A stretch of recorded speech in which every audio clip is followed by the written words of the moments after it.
Hello बच्चों, स्वागत है आप सभी का आपकी 12वीं कक्षा की अर्थशास्त्र की ऑनलाइन क्लासेस के अंदर। तो चलिए इसी के साथ अपनी आज की क्लास हम शुरू करते हैं। आज हम पढ़ेंगे अपना चैप्टर 8, उसे हम कंप्लीट कर देंगे। चैप्टर का नाम था लागत की धारणाएं। इस चैप्टर के अंदर हम अपनी 5 वीडियोज़ पहले कर चुके हैं। उन 5 वीडियोज़ के अंदर हम लागत की विभिन्न धारणाएँ, कुल लागत के अंदर कुल स्थिर लागत और कुल परिवर्तनशील लागत, फिर औसत लागत के अंदर औसत बंधी लागत, औसत परिवर्तनशील लागत और सीमांत लागत तथा सीमांत लागत और औसत लागत में संबंध, ये सब हम पढ़ चुके हैं। ये इस चैप्टर की हमारी 5वीं वीडियो है और इस वीडियो के साथ हम चैप्टर 8 लागत की धारणाएं, कंसेप्ट ऑफ कॉस्ट को कंप्लीट कर लेंगे। आज इस वीडियो में हम पढ़ेंगे कि एक चित्र के माध्यम से जो औसत लागत है, सीमांत लागत है, औसत बंधी लागत और औसत परिवर्तनशील लागतों में परस्पर संबंध क्या है। चित्र के द्वारा संबंध, औसत लागत यानी कि एसी में, एमसी में, एएफसी औसत बंधी लागत एएफसी में और एवीसी, इन सभी के अंदर क्या संबंध है आपस में, वो चित्र के माध्यम से। अब हम सबको ये पता है कि ये लागतें सभी किसमें होती हैं, किसके अंदर होती हैं, अल्पकाल के अंदर होती है। तो अल्पकाल के अंदर मैं अब अलग अलग से उन चित्रों को, हम वैसे इन सभी लागतों को अलग अलग से पढ़ चुके हैं। तो अब जब हमने एएफसी को पढ़ा था, सबसे पहले एएफसी को देखते हैं। ये है हमारी एएफसी। एएफसी के बारे में बताया था कि रेक्टेंगुलर हाइपरबोला या आयताकार अति परिवलय टाइप की इसकी शेप होती है। अगर इस लाइन को मैं आगे बढ़ाऊंगी तो ऐसा लगेगा कि आगे जाकर ये कहीं ना कहीं एक्स एक्सिस को टच करेगी, लेकिन वास्तव में ये कभी भी इसे टच नहीं करती। और इसके किसी भी बिंदु से अगर मैं कोई रेक्टेंगल बनाऊंगी तो उस प्रत्येक रेक्टेंगल का एरिया क्या होता है, समान होता है, एक जैसा होता है।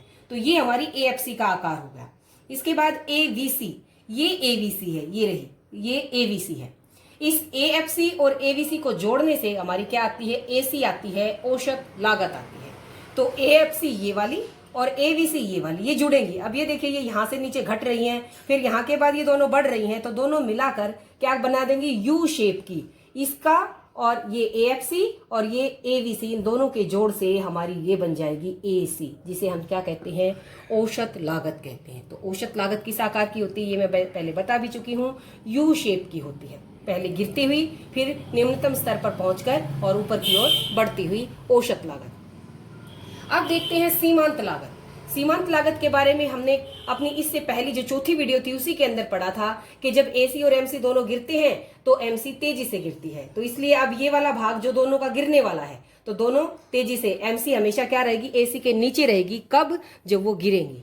और जब वो बढ़ना शुरू करेंगी तो एमसी तेजी से बढ़कर एसी से आगे निकल जाएगी, यानी कि बढ़ेंगी तो भी वो आगे रहेगी। तो देखिए इस चित्र के अंदर बिल्कुल वैसे ही दिखाया गया है। ये एसी यू शेप की है, एमसी इसको इसके लोएस्ट न्यूनतम बिंदु के ऊपर कट कर रही है और जब बढ़ते हैं तो बढ़कर तेजी से इससे आगे निकल जाती है। तो इस प्रकार से इस चित्र के अंदर हमने एक तरह से इन चारों को आपस में दिखाने की कोशिश की है।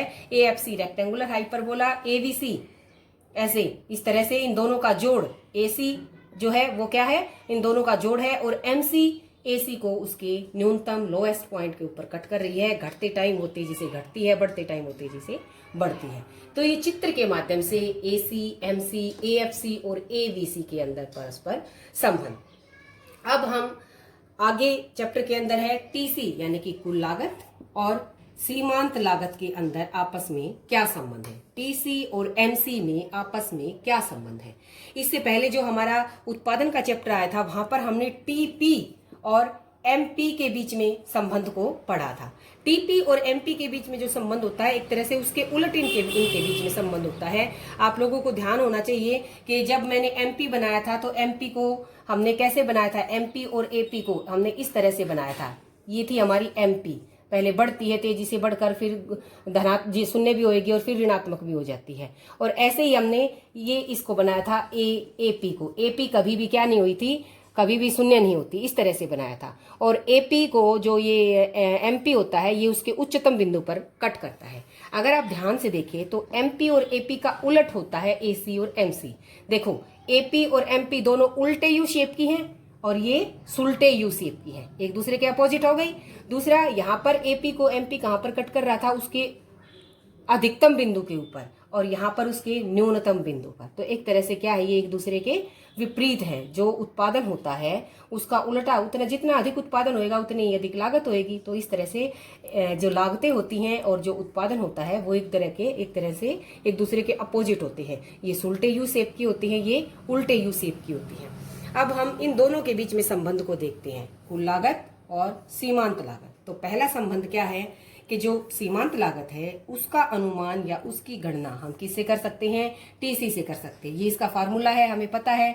हम इस तरह से कर सकते हैं, TC N minus TC N minus 1। और एक और फार्मूला है, चेंज इन टीसी बटे चेंज इन क्यू।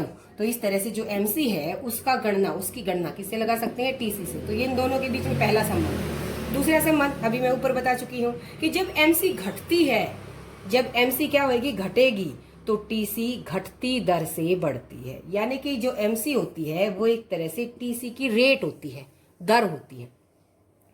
एमसी अगर घट रही है तो टीसी भी घटती दर से बढ़ेगी, और एमसी अगर बढ़ रही है तो टीसी भी बढ़ती दर से बढ़ रही है। तो एमसी क्या हुई, टीसी की रेट ऑफ ग्रोथ हुई, बढ़ने की दर हुई। अगर ये बढ़ती है तो बढ़ती दर से बढ़ेगी टीसी, अगर ये घटती है तो घटती दर से बढ़ेगी टीसी। तो ये 3 पॉइंट जो हैं ये टीसी और एमसी के अंदर परस्पर संबंध को दिखा रहे हैं। इसके अलावा चैप्टर में आगे आता है कि दीर्घकालीन लागतें क्या होती हैं। दीर्घकालीन लागतें, अब तक हमने जो ये लागतें पढ़ी ये सारी हमारी अल्पकालीन लागतें। हम सबको पता है अल्पकाल और दीर्घकाल में क्या संबंध बताया था कि अल्पकाल के अंदर तो केवल कुछ साधन परिवर्तनशील होते हैं, सभी साधन परिवर्तनशील नहीं होते। लेकिन दीर्घकाल के अंदर सभी साधन परिवर्तनशील होते हैं और सभी लागतें भी कैसी होती हैं, परिवर्तनशील होती हैं। तो दीर्घकाल के अंदर एलटीसी यानी कि एल का मतलब लॉन्ग टर्म में दीर्घकालीन कुल लागतें इस तरह की, इस आकार की होंगी। इसी तरह की हमारी अल्पकाल में होती हैं, लेकिन ये थोड़ी सी ज्यादा फैलाव वाली हो जाएंगी क्योंकि ये क्या है, लॉन्ग टर्म की है। इसी तरह से दीर्घकालीन जो सीमांत लागत है और जो दीर्घकालीन औसत लागत है वो भी आकार हमारा वही है, यू शेप का। और ये एमसी एलएमसी भी यू शेप की, और उसके लोएस्ट पॉइंट के ऊपर ही कट कर रही है। लेकिन ये क्या हो जाती हैं, थोड़ी अधिक फैलाव वाली होती हैं। क्या होती हैं, अधिक चपटी होती हैं। ये आपको पता होना चाहिए कि जो लॉन्ग रन में दीर्घकाल के अंदर सभी तरह की लागतें कैसी होती हैं, अधिक फैलाव वाली या अधिक चपटी होती हैं। ठीक है। तो वैसे हमारे जो कुछ आधुनिक अर्थशास्त्री हैं उनके अनुसार उनका ये भी कहना है कि ये यू शेप की न होकर कैसी होती हैं, एल शेप की होती हैं। एल शेप की होने का उन्होंने मतलब क्या बताया, क्यों होती है एल शेप की, क्योंकि दीर्घकाल के अंदर बहुत सारे नए आविष्कार होते रहते हैं, नई टेक्निक्स आती रहती हैं, और इस कारण से लागतें तेजी से घटती हैं और घटकर फिर इस तरह की एल टाइप की होती हैं, वापिस नहीं बढ़ती। वापिस क्यों नहीं बढ़ती, क्योंकि नए नए आविष्कार होते रहते हैं, नई नई टेक्निक्स आती रहती हैं, तो लागतें बढ़ती नहीं, लागतें घटती ही रहती हैं। इस कारण से उन्होंने एक यहाँ तक आने के लिए यहाँ तक का जिक्र किया है, इसके बाद ये ऊपर की तरफ नहीं जाती कॉस्ट, लागतें। तो ये दीर्घकाल जो हमारे आधुनिक अर्थशास्त्री हैं उनकी राय है। तो ये हमने अब तक इस चैप्टर के अंदर पढ़ लिया है अपना कि भाई हमारा जो औसत लागत है, सीमांत लागत है, औसत बंधी लागत और औसत परिवर्तनशील लागत, इन सब में आपस में क्या संबंध है। जो पिछली वीडियो थी उसके अंदर हमने डिटेल से पढ़ा कि औसत लागत और सीमांत लागत में क्या संबंध है। आज की इस वीडियो में हमने पढ़ा कि टीसी और एमसी यानी कि कुल लागत और सीमांत लागतों में क्या संबंध है। ये जो 2 प्रश्न हैं हमारे एसी, एमसी और टीसी, इन सब में आपस में परस्पर जो संबंध है ये बहुत ही मोस्ट इंपोर्टेंट हमारा क्वेश्चन बनता है। इनमें से बहुत बार एमसीक्यू टाइप का क्वेश्चन या फिर बड़ा क्वेश्चन मतलब 2 या 4 नंबर टाइप के क्वेश्चंस के अंदर भी बहुत बार रिपीट होते हैं, बहुत बार आते हैं। तो हमने आज इस चैप्टर 8 को, जो कि लागत की धारणाएं हैं, इस चैप्टर को आज कंप्लीट कर लिया है, पूरा कर लिया है। तो आप सभी विद्यार्थियों से भी मेरी ये रिक्वेस्ट है कि आप सभी भी इस चैप्टर को लिखने में भी कंप्लीट करें, सुनने समझने में भी कंप्लीट करें। इसके अलावा इस चैप्टर की जो एक्सरसाइज है उसके अंदर कई प्रकार के सम्स दिए हुए हैं, जिसके अंदर दिखाया हुआ है कि भाई एफसी दे रखी है, स्थिर लागत दे रखी है, एफसी दे रखी है, वीसी दे रखी है, और हमें क्या निकालना है, एफसी और वीसी को प्लस करके टीसी निकालनी है। कई क्वेश्चंस में हमें एमसी सीमांत लागत निकालनी है इन फार्मूलों का यूज करके, टीसीएन माइनस टीसीएन माइनस 1 या चेंज इन टीसी बटे चेंज इन क्यू का यूज करके एसी निकालनी है। तो वो सारे जो बेस्ड सम है जो पीछे एक्सरसाइज में भी दे रखे हैं, कुछ चैप्टर के अंदर भी दे रखे हैं, तो आप सभी को हर एक क्वेश्चन को करके देखना है। अगर कोई प्रश्न नहीं आता है, अगर कोई क्वेश्चन नहीं आता है तो आप कमेंट कमेंट बॉक्स में उसका स्क्रीनशॉट लेकर या उसे कॉपी के ऊपर उतार कर उसे भेज सकते हैं और मैं आपका वो सॉल्यूशन करवाऊंगी, जरूर करवाऊंगी। तो मेरी तरफ से ये चैप्टर आप सभी का कंप्लीट हो गया है।